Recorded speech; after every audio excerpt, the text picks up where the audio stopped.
Hi there, this is Tony Teolis. It's only February 4th, but it's time to get ready for spring planting, and this is how I start. The first seeds I start this year are going to be parsley.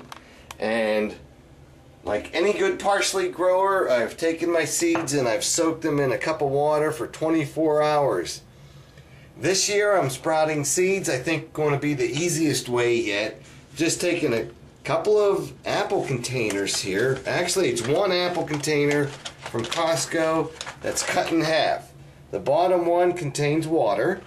The top one has holes in the bottom here, and I put some vermiculite on top to soak up the water. I have a strainer here, and I'm just going to go ahead, strain out the parsley seeds first. You see I've got my seeds right here in the strainer. I'm going to go ahead, just pick them out by hand and put them sprinkled on top. No particular order or fashion. These are little tiny seeds. They don't need to really be covered up. And underneath the apple container here, I got a heat mat. I started using these heat mats last year, and they are just wonderful. They really get seeds sprouted quickly. And the reason I've got to start parsley right now is because that's the seed that takes the longest. I forget how many weeks this could take up to sprout, but we'll just go ahead and do that, sprinkle them around, and we'll go ahead and then over time we'll check on them later.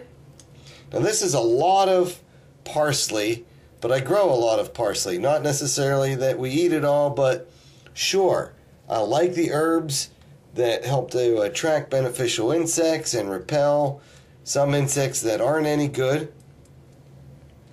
And there are times when I'll just have a parsley and tomato salad. No problem with that because this plant is so delicious. So yeah, I probably got several dozen little seedlings ready to come up here in a few weeks.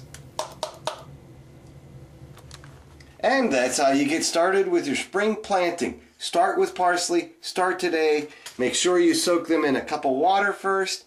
Use vermiculite that you don't moisten directly, but you let soak up water from beneath. And we'll see how it goes. One final touch, I'll just go ahead and take a third apple container and put it on top like that to help keep some of the humidity in until the seeds get sprouted. Once they do get sprouted, I'm not going to go ahead and keep that on. I'll take that off because I'll be cautious about mold once I transplant them into the potting soil.